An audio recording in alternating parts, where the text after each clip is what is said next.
We are live once again. Good evening, folks. Welcome to Friday Night Tech Talk. I'm Mobile Geezer, which you're aware of if you're watching me on YouTube. But you can also watch me simultaneously on my Facebook IDs, either at Mobile Geezer or at George Hayes. Oh, and there's Annette. Your first one in, Annette. So glad to have you here. You're right on time. And here's Elma. The first two, one right behind the other. That's awesome. Hey, Elma, glad you're here. So glad you're both here. Two of my most faithful right off the bat. This is good. All right, if you're new here, we do this every week. I go over some articles that I found from the last week, from last Friday to this Friday, that have to do with tech. If there's a big presentation during the week, I try to include that and highlight that one. And if there isn't a big one, which I don't think there was this week, let me know if I'm wrong. Then I try to come up with some interesting articles that other tech heads like myself would find interesting, but you're not going to see everywhere. So that's what we've got tonight. So if you're new, please type something in the comments and say hello and let us know where you're from. And what I usually forget to do is show you which phones I took to work with me today. You all know I always have two phones with me. So today it was the Nothing Phone 3A Pro. I'll tell you about that one in a minute. And my OnePlus 13 as my secondary. But I have been using the Nothing Phone 3A Pro for 3 days straight. And why is that? You guys know I base my primary phone based on whatever watch I'm wearing. And today I'm wearing my Amazfit GTR4, which was a gift from Mike, I don't know, 3 or 4 months ago. And of all my watches, and I think I have 8 now, 7 or 8. This one lasts by far the longest. I put this watch on Wednesday morning, probably about 8 o'clock. And I've been wearing all day Wednesday night, all day at work Thursday night, all day at work today. And I went to Friday night. I still have 79% left. So this thing will probably last 5 to 7 days.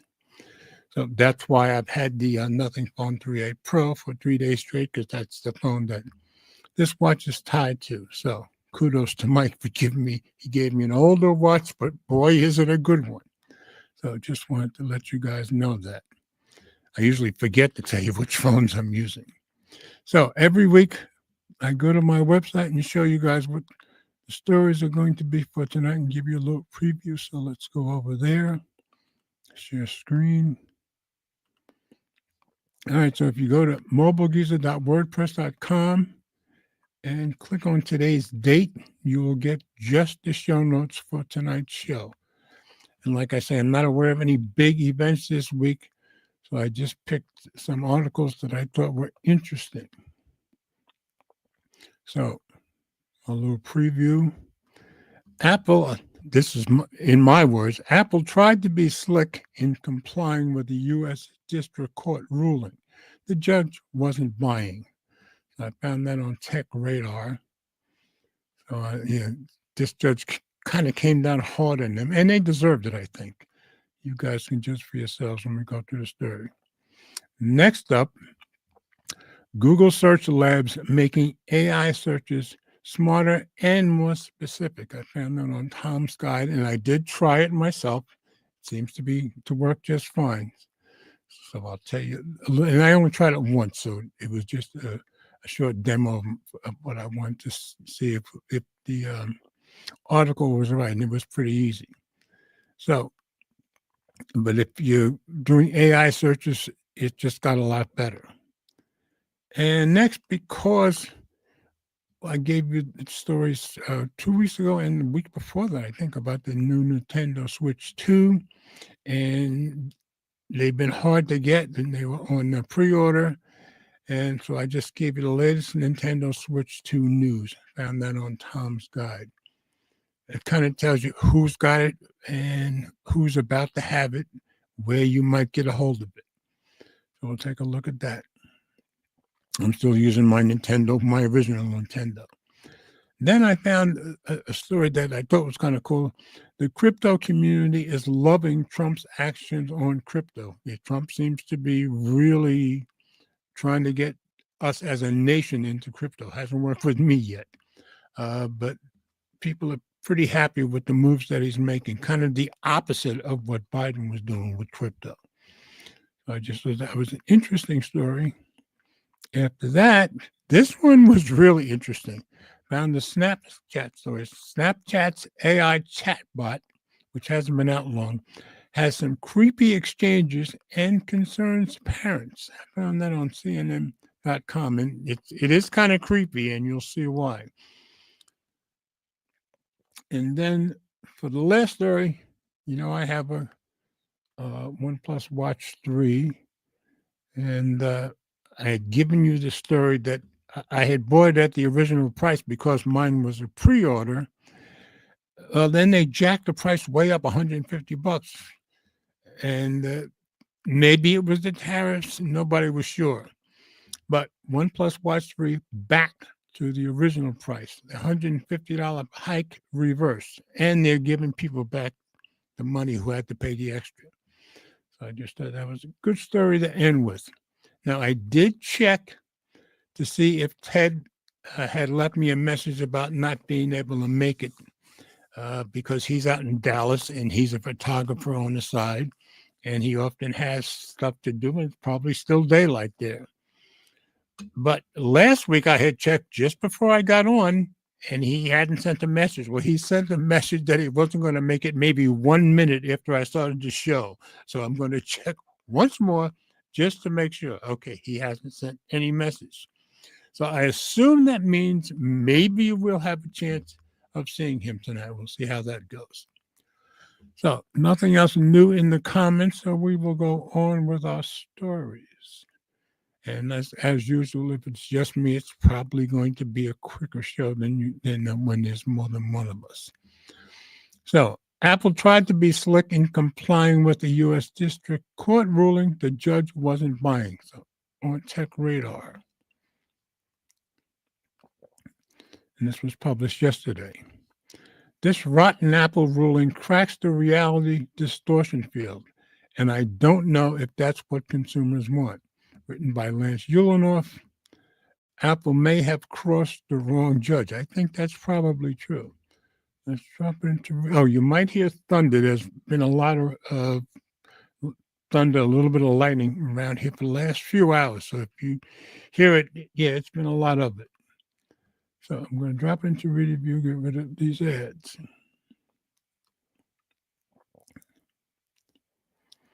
Apple does not hide its deeds under a bushel. When it lost the epic Fortnite case last year, it quickly rolled out a series of changes to satisfy the injunction. If no one else realized Apple had somehow won by losing, Epic certainly knew it, with Epic CEO Tim Sweeney stating on X, the court battle to open iOS to competing stores and payments is lost in the United States. A sad outcome for developers, and you'll see why as we go on. In answer to that ruling, Apple started charging, get this, a 27% commission on App Store apps that choose to manage their own billing and forced them to apply for a special tool that let app developers include a button to the outside billing system. So the whole case revolved around Apple not letting other people bill through on their app. And the courts made them do that. So what did they do? They turned around, okay, we'll let you bill on our app, and now you have to give us 27% commission. So judge is not happy about that, which you'll see.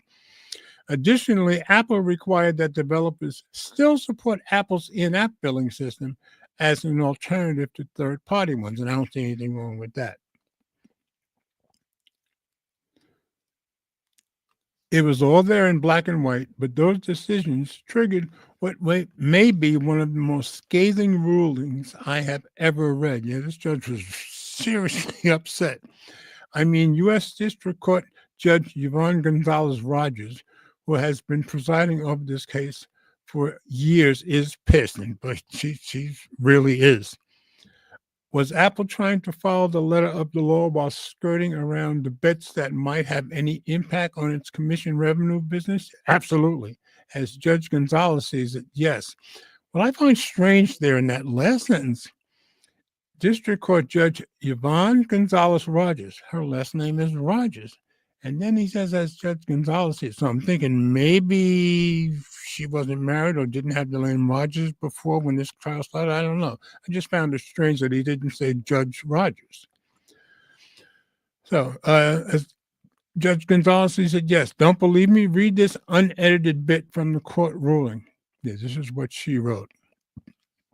In stark contrast to Apple's initial in-court testimony, contemporaneous business documents reveal that Apple knew exactly what it was doing and at every turn chose the most anti-competitive option. Yes, they did.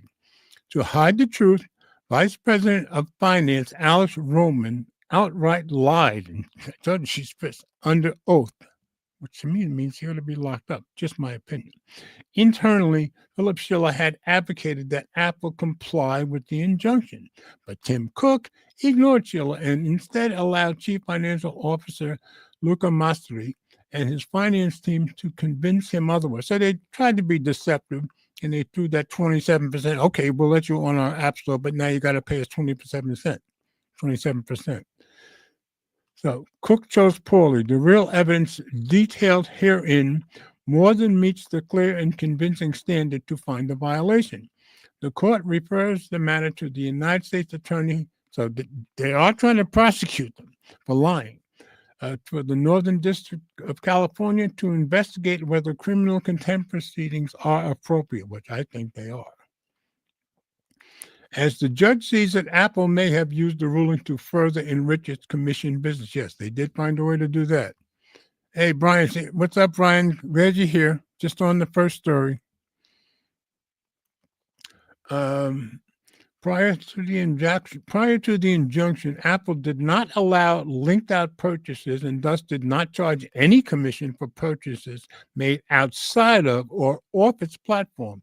Now it does, because now that they're allowing you into their platform, which is what the case was all about, well, they're going to make you pay one way or another. The filing shows how Apple worked to fulfill the injunction in such a way that while maybe opening new third-party billing and revenue avenues to developers, it also solidified Apple's hold on the process and commission collection. Now, keep in mind, a lot of this started because Apple, just like Google, charges 30% for them to use their store, to use the App Store.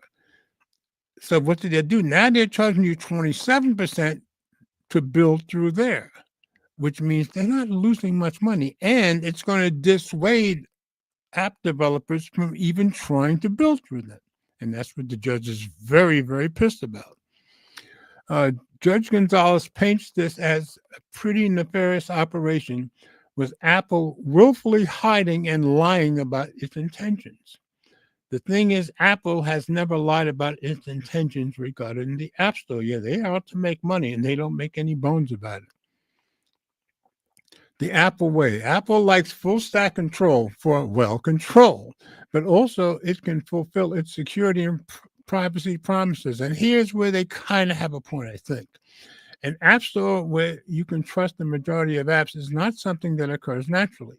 You must set up the parameters and ensure that every app that passes through those narrow gates does what it promised and is free from malware and spyware. It's no accident that your best iPhone is not riddled with malware or that you rarely download a fake app. Does anyone remember the early days of Android before Google Play? I don't. The more open Apple is with its platforms, the more risk it incurs for itself and its customers. It's also clear, though, that Apple doesn't think much about methods or perception. If it wasn't being forced to give third-party fulfillment systems access to App Store customers, then why not charge third-party developers for the pleasure? And that's exactly what they did. Oh, Brian, thank you. Always so faithful, sir. Very much appreciated. After all, the links to these platforms would come through Apple. Was that a deterrent to development of such systems? Probably. Yeah, if you charge them, they're probably not going to want to go through your system. Was that Apple's intention? I don't know. My guess is yes, but who knows? If you believe the injunction, you know some within Apple knew that Apple's methods of compliance were too close to flouting the law. Yeah, and the judge agrees with that. Those voices, though, did not win.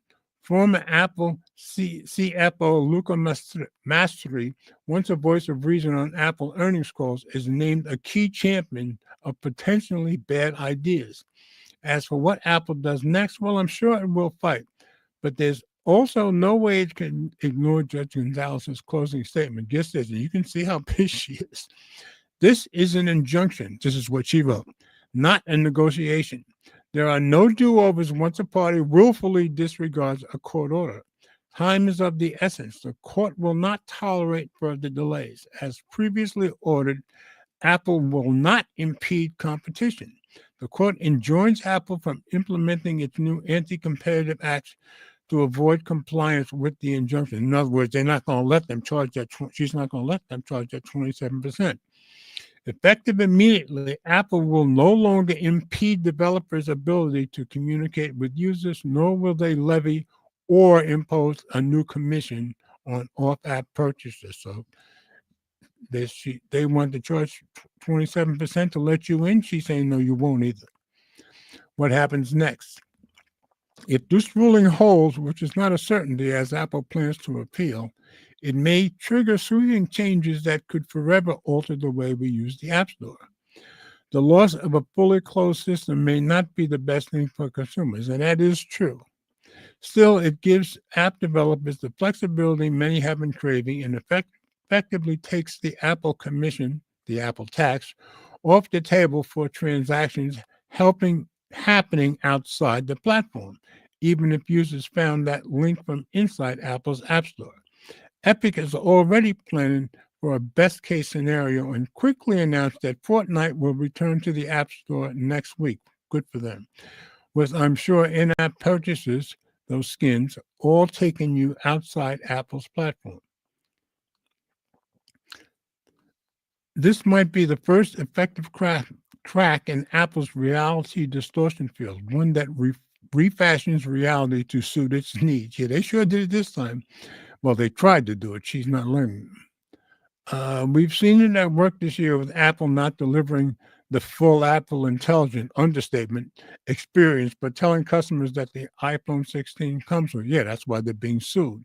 It has since quietly removed some of that language from product pages. Apple has rarely admitted mistakes or shortcomings, and I did give you the story already yesterday, I think, that Apple is going to use Gemini. So they're still not going to have Siri anytime soon.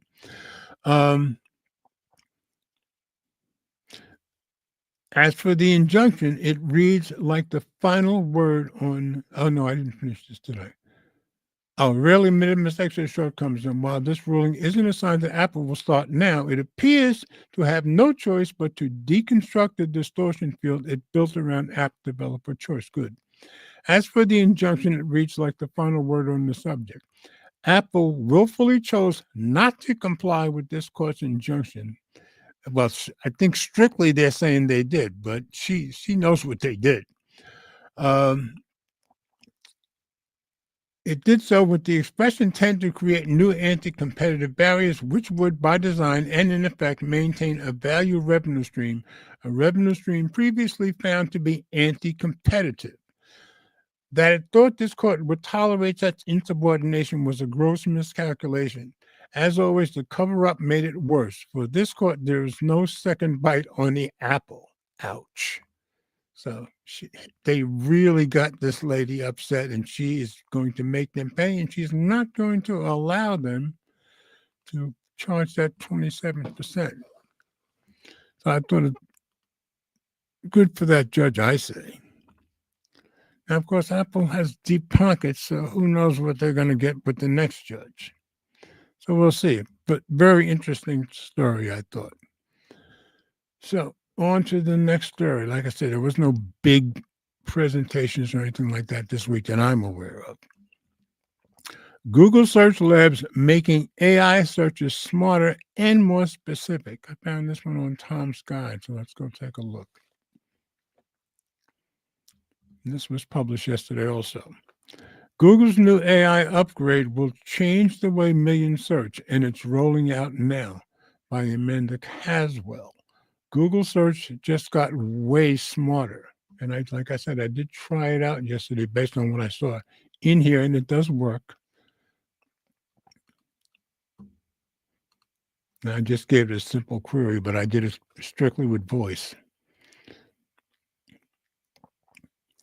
Google is rolling out big updates to AI mode in an effort to help users turn their searches into action. OpenAI launched updates to ChatGPT with the shopping feature earlier this week. So now with these new features within AI mode, users have even more reasons to shop. So I guess Google is trying to answer ChatGPT, putting this shopping function in there. Previously only available to users on a wait list. Yeah, originally the whole thing was a wait list in labs, but I've been on it for a little while myself. I just haven't bothered using it. Previously only available to use on a wait list, AI mode in labs is now open to everyone in the U.S., allowing users to interact with Google Search in a more conversational, personalized way. This one I don't think I can pronounce. According to Sophie Esmazada, best I can do, Director of Product Management for Search, millions of people are already using AI mode to ask complex questions, refine queries with follow-ups, and discover new businesses and products along the way. And I should have done a follow-up in my voice query, and I didn't. But I guess it'll continue a conversation with you just like Gemini does. AI mode now features visual cards for local businesses. That means you'll now see ratings, reviews, real-time prices, photos, inventory updates, and more directly within your AI-generated results.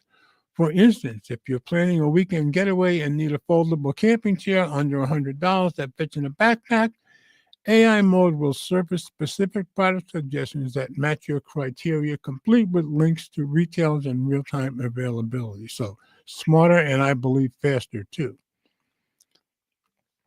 Powered by Google's Shopping Graph, which updates over 2 billion product listings per hour from more than 45 billion total listings, including inventory from local stores and global online retailers. So you've got local and you've got the world at hand too. This updated feature underscores Google's commitment to lean further into decision-based searches, especially when it comes to finding shoppable product listings in places like restaurants, salons, and local businesses. Now you can pick up where you left off, and that's what I didn't do in my little example. One of the most practical upgrades is the ability to resume your past searches. Now, a new panel on desktop allows you to revisit your search sessions, showing the information previously gathered along with the option to ask follow-up questions. So it does work. So you guys should go try it if you want to give it a try. If you're like me and you like Google Gemini, you're probably like this. For users working on ongoing projects or multi-step decisions, there's no need to start from scratch every time. AI mode heads to search for some users. Yeah, this I didn't have access to yet. In another notable move, Google is beginning a limited test of AI mode directly in standard search. A small percentage of U.S. users will begin seeing an AI mode tab on Google search in the coming weeks. I do not have that tab myself yet. While the broader experiment is still housed in labs, this expansion hints that Google may be moving toward integrating generative AI more deeply into its core search product. And I think that's pressure from ChatGPT. How to try AI mode now. AI mode is available via Search Labs on desktop and mobile. I did it on desktop. And the best experience is through the Google app on iOS and Android. So I did not download Search Labs app. I guess there is one. There, you'll also be able to ask multimodal questions, meaning that you can use text, voice, or even images to search interactively. So that's what I'm going to try next, see if I can search with images. For example, if you have a picture of a sweater you saw on a celebrity, you can share the image with Google to discover where to buy it. That's cool. Or for hands-free search, you can just use your voice to search for what you need. So if you saw, if you got a shot of somebody on television or on YouTube or something, and you just get that shot and they're wearing a sweater you like, Google will go find it for you. To try it yourself, just head here, and that's through Google Search Labs, and look for AI mode. Whether you're planning a vacation, researching a big purchase, or just want smarter answers, this new mode of searching may become your go-to. So I just wanted to be able to tell you guys it does work. I didn't do the follow-up question, but I'm sure that works also. So I just thought that was pretty interesting. And ChatGPT is putting pressure on everybody, I guess, to get better at it. And I still think, I think Google's AI and Gemini is the best one out there for the average user, I'd say, because I don't pay for any of these AI uses.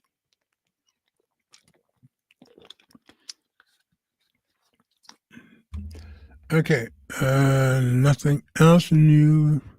So let's go down to our third story. Like I said, I'm just kind of keeping you guys up to date with the Nintendo Switch stuff as I find articles. So, latest Nintendo Switch 2 news. Found this on Tom's Guide. And it was updated today. Nintendo Switch 2 pre-orders, live updates, latest restock news, and retailers to check now. Because, yeah, this stuff is selling out like hotcakes.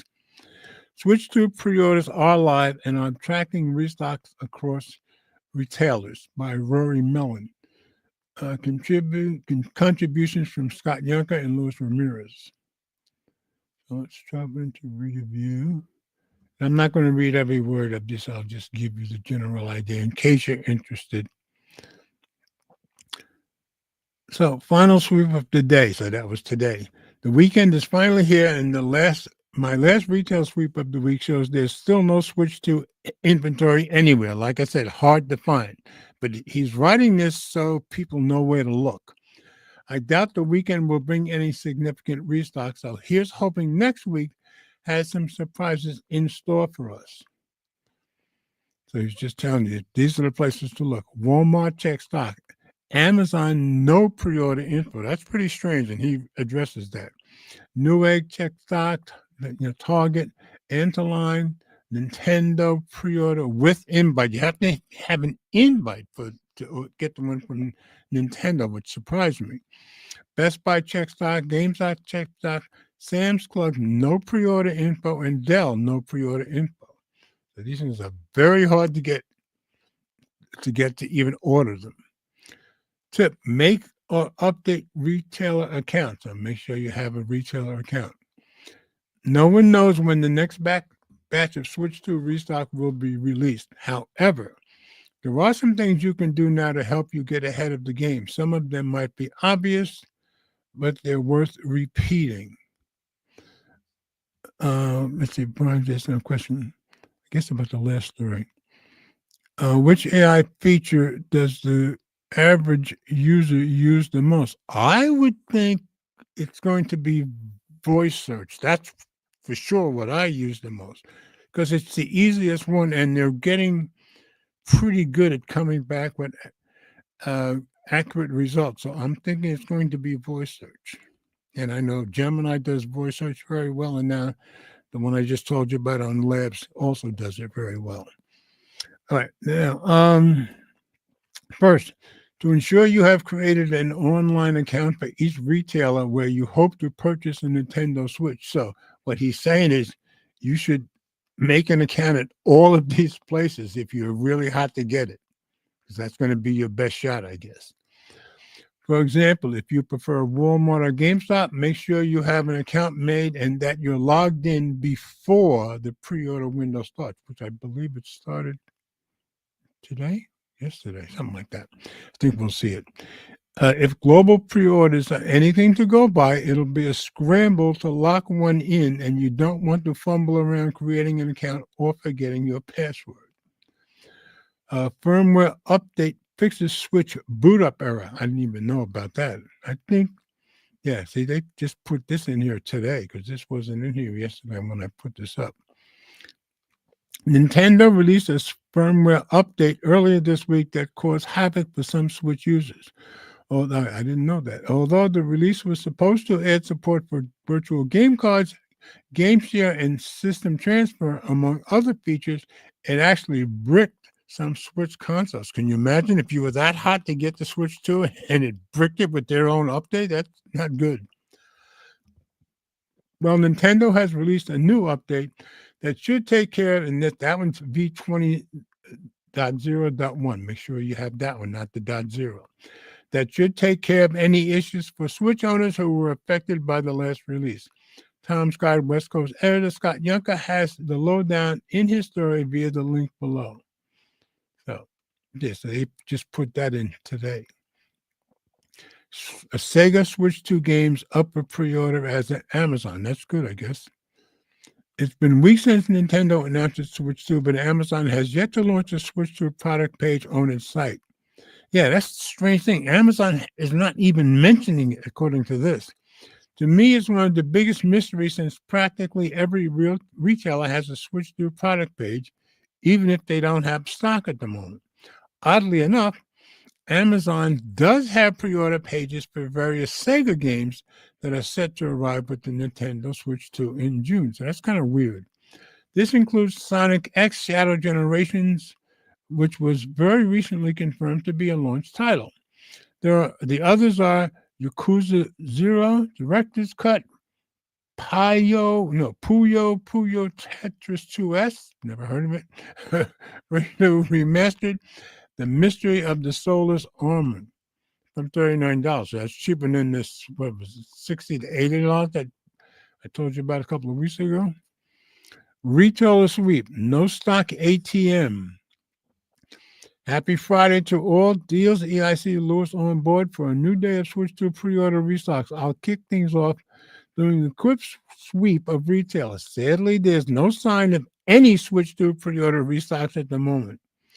I think it'll be a quiet day. However, I've been wrong before, so I'll be your lookout for all things Switch 2 and Nintendo relation. So again, check stock, but notice Amazon, no pre-order. It's very weird. But Sam's Club and Dell also don't have it.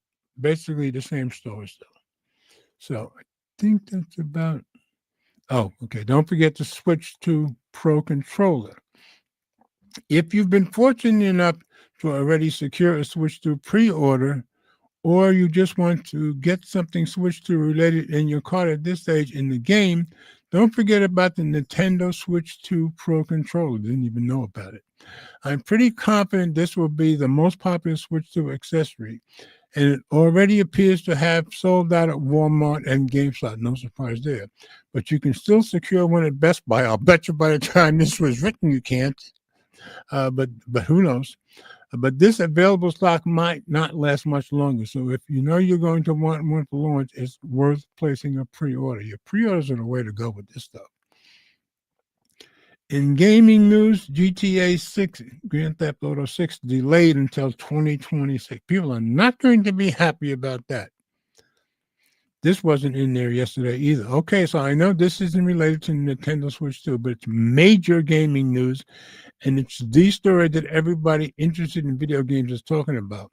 Plus, there are currently no Nintendo Switch pre-order stock updates as we enter the U.S. Working morning, so I hope you'll forgive this brief tangent. If you somehow haven't heard already, the eagerly anticipated Grand Theft Auto 6 has been delayed from its previously confirmed window of fall 2025. Wow. Developer Rockstar Games, they screwed up a big launch couple of years ago too, didn't he? Has confirmed GTA 6 will now launch on May 26, 2006. So like more than a year from today. While the news about the delay is disappointing, I'm still pretty pleased to have a day to mark my calendar. I guess it's, if they keep it there. I guess it's probably time to start prepping my excuses for why I'll need a whole month off to start working in late May. Another question I'm seeing people on social media is whether GTA 6 will be released on the Nintendo Switch 2. At present, it's only confirmed for PS5 and Xbox Series X, which I think is normal. And I highly doubt the Switch 2 will be powerful enough to run what is said to be Rockstar's most ambitious open world game today. That's probably true. Perhaps the enduringly popular GTA 5 will be brought up to the Switch 2 instead as a way to keep Nintendo fans with who knows. So I'm not going to read the rest, but you get the idea. Very hard to get. Make sure you open an account if you're trying to get it from one of the stores, and make sure you pre-order every chance you get and keep checking. Best I can tell you. So that's what I'm going to do with that. Just anybody who's interested, I probably should give you guys what update I had. And nothing else new, so we will continue that after I have a little bit more green tea.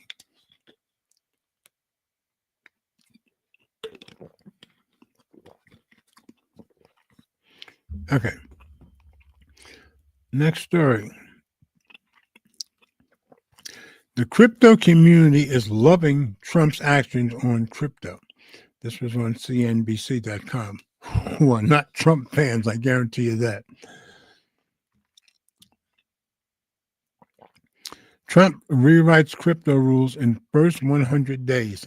Industry celebrates a 180 pivot from Biden years here, because I guess the whole Biden administration was 100% against crypto. And this was yesterday published by Mackenzie Sagalos. I think Sagalos. So let's drop into review.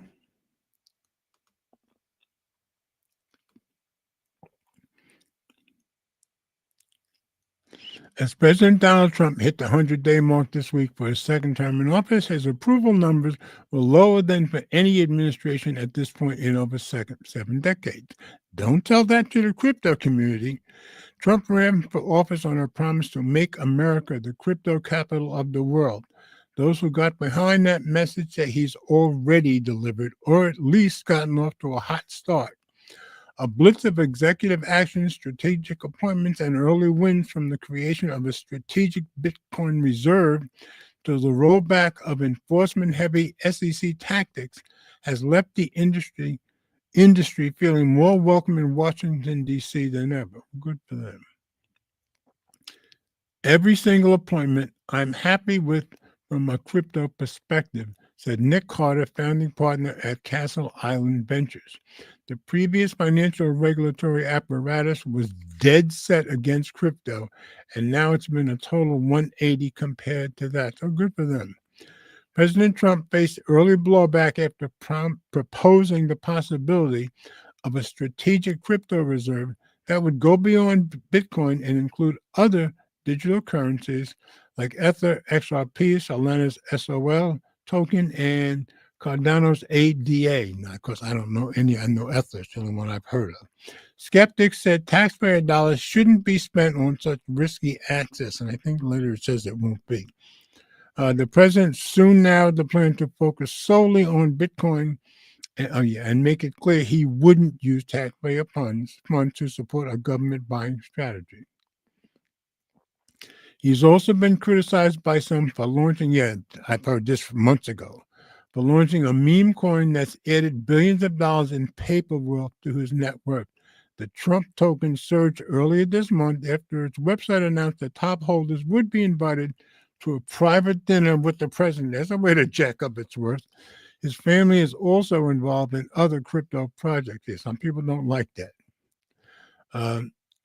It doesn't really help to have members of his family do encrypted projects of their own. I agree.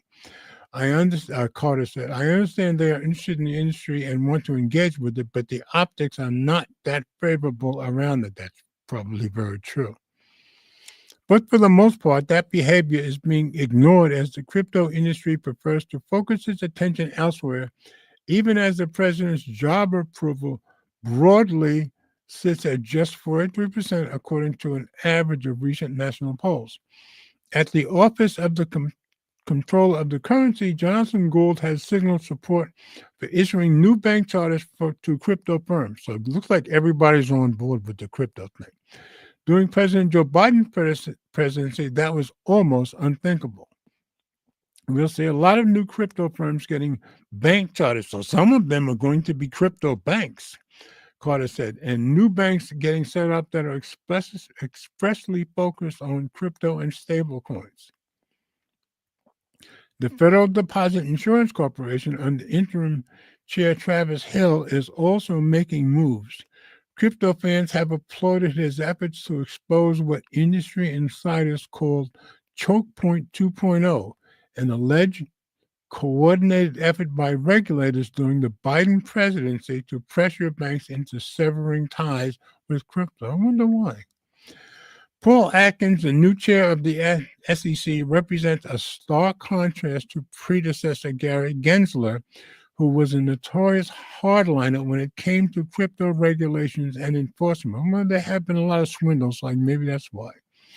Carter said the SEC under Atkins has already begun working directly with crypto stakeholders, including Castle Island, who we mentioned earlier, to craft guidance on token issuance and the line between securities and commodities.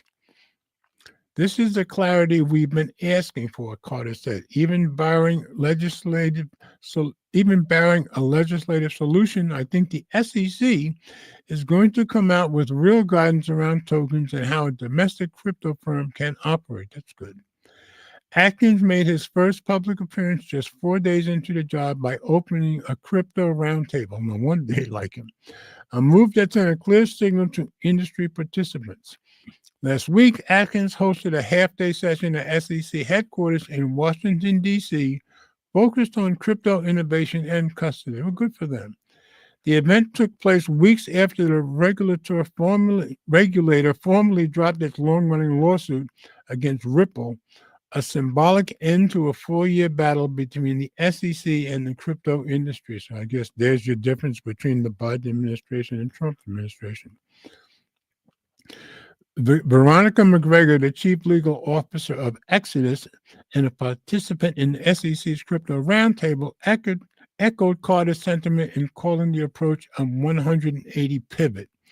Just having the roundtables are kind of surprising and refreshing, said McGregor, who contributed to the political advocacy group Stand With Crypto during the 2024 campaign. Given that we have an administration that is touting itself as pro-crypto and making some changes that need to be made, I would say those donations were strategically placed and paying off. So, of course, they're going to be very happy right behind an administration that stopped them at every turn. So that makes perfect sense. Waiting on the Fed. Trump has tapped Brian Quintenz, I guess, currently policy chief for the crypto group, currently policy chief for the crypto group Adventure, Andreessen Horowitz, to lead the Commodity Futures Trading Commission. Carter cautioned that the Federal Reserve remains a structural holdout. Yeah, because the Federal Reserve is a private bank. People think it's public, but it's a part of the U.S. No, it's a private bank. While banks can say now custody crypto, thanks to the repeal of an accounting rule called SAB 121. They still can't work directly with crypto firms unless the Fed says they can. So I'll bet you they're putting a lot of pressure on the Fed to open up. The FDIC and OCC have rescinded their anti-crypto guidance, but the Federal Reserve has only partially followed suit. A notice from January 2023 continues to restrict banks from certain crypto-related activities. The Fed is still the blocker for banks to deal with stablecoins for crypto.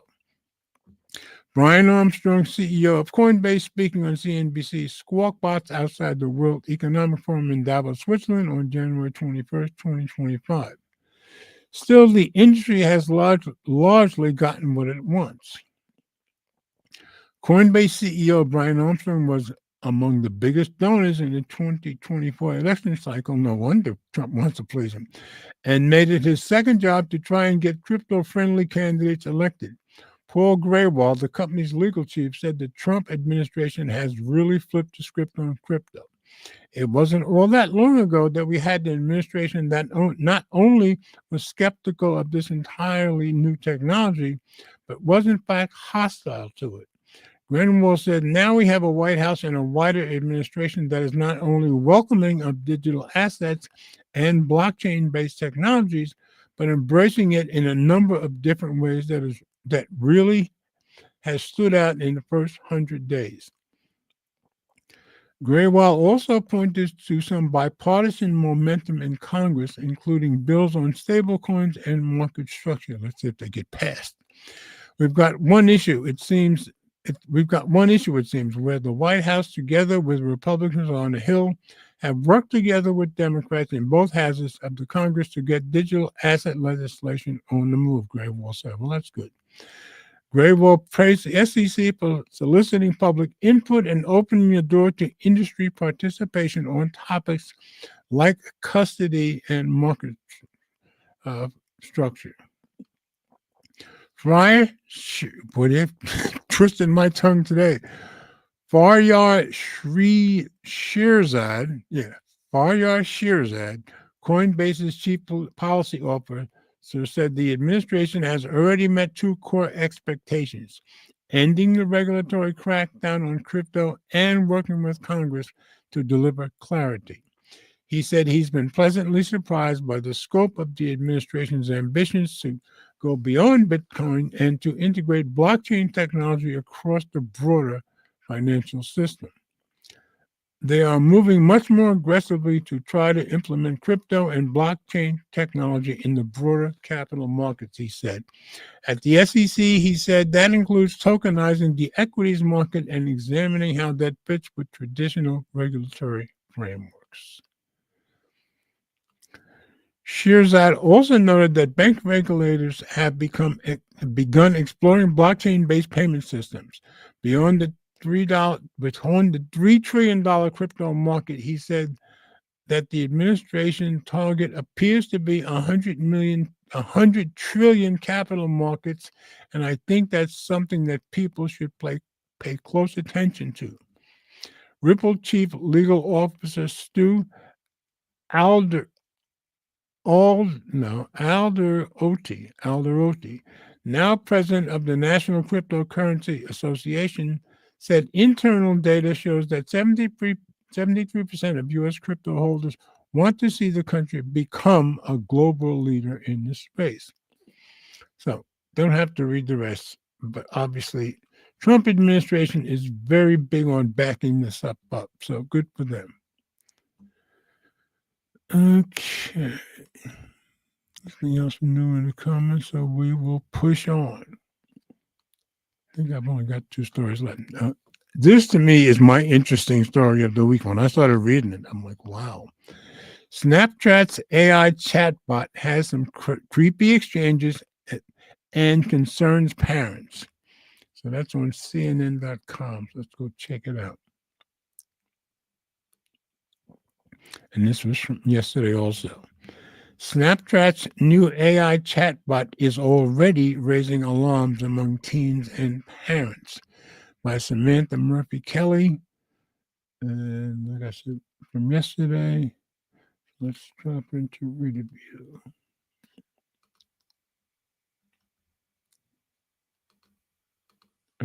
Okay.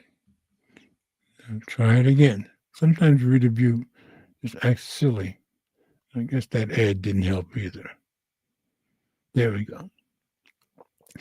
Less than a few hours after Snapchat rolled out its My AI chatbot to all users last week, Lindsay Lee, a mother from East Prairie, Missouri, told her 13-year-old daughter to stay away from the feature.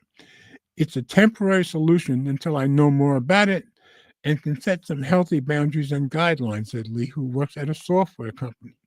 She worries about how my AI presents itself to young users like her daughter on Snapchat. The feature is powered by the viral AI chatbot tool ChatGPT. And like ChatGPT, it can offer recommendations, answer questions, and converse with users. But Snapchat's version has some key differences. Users can customize the chatbot's name, design a custom Bitmoji avatar for it, and this is the one that's going to concern parents, and bring it into conversations with friends. So now it's going to be like another person in the conversation. The net effect is that conversing with Snapchat's chatbot may feel less transactional than visiting ChatGPT's website. It also may be less clear you're talking to a computer. It's probably just like talking to everybody else. I don't think I'm prepared to know how to teach my kid how to emotionally separate humans and machines when they essentially look the same from her point of view. I can understand that. Lee said, I just think there's a really clear line Snapchat is crossing. So, yeah, parents are going to get concerned about this stuff. The new tool is facing backlash not only from parents, but also from some Snapchat users who are bombarding the app with bad reviews in the App Store and criticisms on social media over privacy concerns, creepy exchanges, and an inability to remove the feature. Get this, inability to remove the feature from their chat feed unless they pay for a premium subscription. So you get it for free, but if you want to get rid of it, you've got to pay. Really bad idea, in my opinion. And I can see why that would be a problem with parents. While some may find value in the tool, the mixed reactions hint at the risk companies face in rolling out new generative AI technology to their product. Yes, especially if you're forcing it on people. And particularly in products like Snapchat, whose users skew younger. Snapchat was an early launch partner when OpenAI opened up access to ChatGPT to third-party businesses, with many more expected to follow. Almost overnight, Snapchat has forced some families and lawmakers to reckon with questions that may have seemed theoretical only months ago. In a letter to the CEOs of Snap and other tech companies last month, weeks after My AI was released to Snap subscription customers, Democratic Senator Michael Bennet raised concerns about the interactions the chatbot was having with younger users. In particular, he cited reports that it can provide kids with suggestions for how to lie to their parents. Oh, that's great. These examples would be disturbing for any social media platform, but they are especially troubling for Snapchat, which almost 60% of American teenagers use. Didn't realize it was so high. Bennett wrote, although Snap concedes My AI is experimental, it has nevertheless rushed to enroll American kids. Yeah, that was a bad idea. And adolescents in its social experiment. Yeah, to me, you should do the experiment first, then bring kids into it, not this way. In a blog post last week, the company said, My AI is far from perfect, but we've made a lot of progress. Yeah, you should have done that before. In the days since its formal launch, Snapchat users have been vocal about their concerns. One user called his interaction terrifying after he said it lied about not knowing where the user was located. Nice. After the user lightened the conversation, he said the chatbot accurately revealed he lived in Colorado. So it lied to the guy about not knowing where he lived. In another TikTok video with more than 1.5 million views, a user named Ariel recorded a song with an intro, chorus, and piano chords written by My AI. So the AI wrote the song about what it's like to be a chatbot. When she sent the recorded song back, she said the chatbot denied its involvement with the reply. So it lied about even creating the song. I'm sorry, but as an AI language model, I don't write songs. Yeah, that's pretty creepy. Ariel Coley stands creepy. Yes, very creepy. Other users shared concerns about how the tool understands, interacts with and collects information from photos. Not good. Not good at all. I snapped a picture and it said nice shoes and asked who the people were in the photo. I wouldn't tell it. A Snapchat user wrote on Facebook. Snapchat told CNN it continues to improve my AI based on community feedback and is working to establish more guardrails to keep its users safe. I tell you, a lot more guardrails.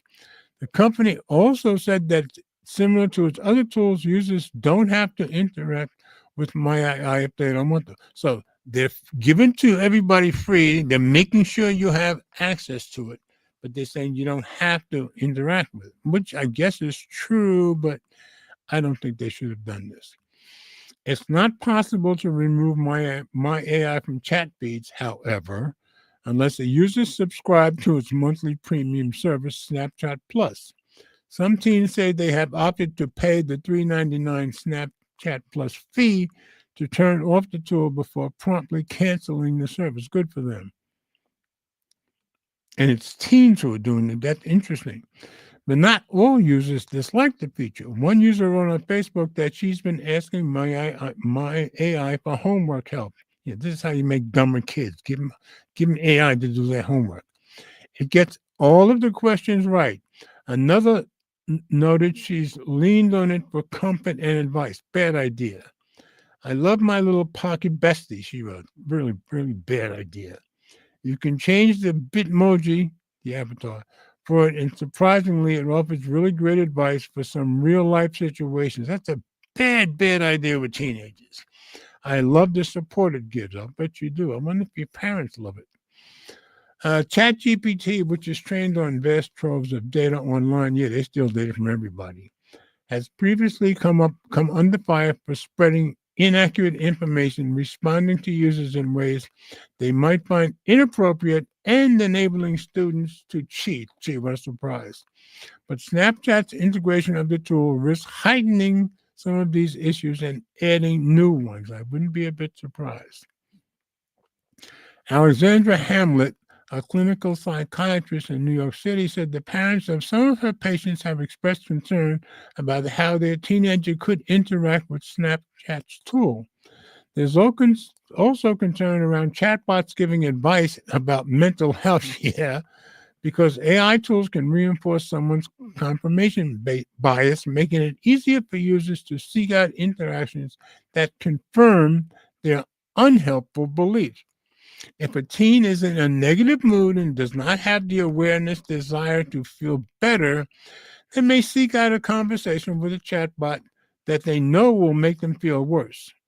She said, over time, having interactions like these can erode a teen's sense of worth, despite their knowing that they are really talking to a bot. In an emotional state of mind, it becomes less possible for an individual to consider this type of logic. This is very bad for teenagers, I think. But now the onus is on the parents to start meaningful conversations with their teens about best practices for communicating with AI, especially as the tools start to show up in more popular apps and services. Sinead Bovell, the founder of Way, a startup that helps prepare youth for future with advanced technology, said parents need to make it very clear chatbots are not your friend. I totally agree. They're also not your therapist or a trusted advisor. That's true. And anyone interacting with them needs to be very cautious, especially teenagers who may be more susceptible to believing what they say. Parents should be talking to their kids now about how they shouldn't share anything personal with a chatbot. Yeah, good luck with that. That they would a friend, even though from a user design perspective, the chatbot exists in the same corner of Snapchat. Yeah, they're going to start thinking of it as a friend. You can count on it.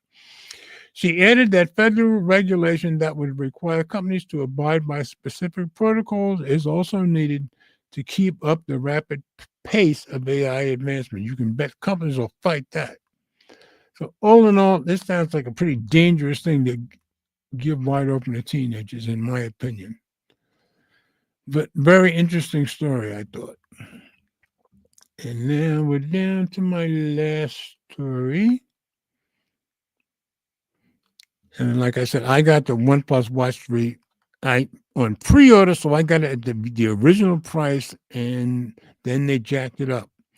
So OnePlus Watch 3 back to the original price. I said original price, but it's back close to the original price, which you'll see in a minute. The $150 hike reversed.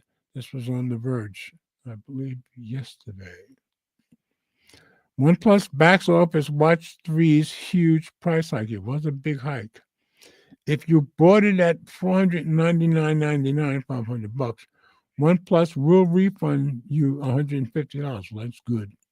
That's by Wes Davis, and it's from April 28th. So into Readerview we go to drop the ads. OnePlus has reversed a big price hike for the Watch 3, and will sell the smartwatch. Now get this, for $349.99. Oh, much better. I got it at $329.99 because of my pre-order.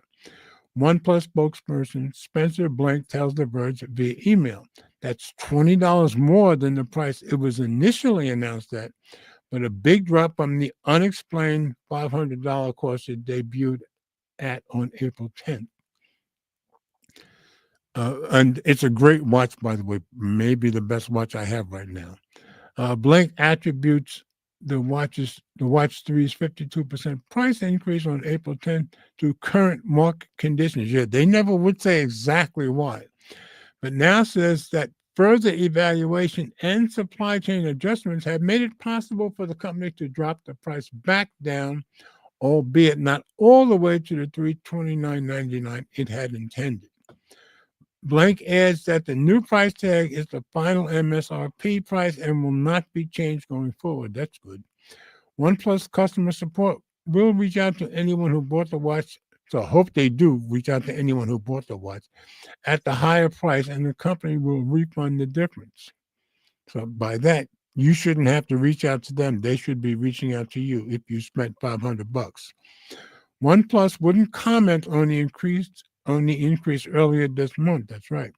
But as we wrote at the time, the most likely explanation is tariffs. By the time the watch had debuted, President Donald Trump's tariffs on goods imported to the U.S. from China had reached 145%. That same week, though, the U.S. excluded smartphones and other electronics. Well, Trump did that. He signed an executive order excluding them from the highest tariffs, although Trump soon promised that duties on them would be back in a month or two. So glad they're saying they're going to keep it at the $349. I don't know why they didn't go back to the $329. I'm just glad I got mine when I did. So for those who might have spent that $500, you got $150 coming to you. So that's all I've got for tonight, folks.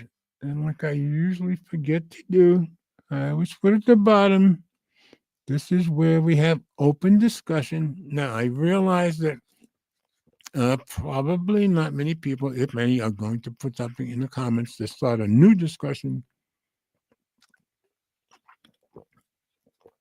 or even continue one from before. But I try to remember to remind you guys that this is where we can have some discussion. But other than that, I'm watching the comments, nothing in there. I did not hear from Ted tonight, so hopefully he's out making money with his photography. So that's all I've got for tonight, folks. And give everybody a chance to say have a good weekend or whatever you want to say, because I'm usually cutting everybody off just before they type that in. So if you want to wish everybody a good weekend, this is the time to do it. So as I always wish you folks, I hope everybody has a very blessed weekend. I hope it finally stops raining here so I can get my bicycle riding in this weekend. And I will see all of you guys next week. And if we're very blessed, we'll get Ted in here too. So everybody have a wonderful weekend, and we will see you next week. And let's always remember, we all do better when we love each other. See you, folks.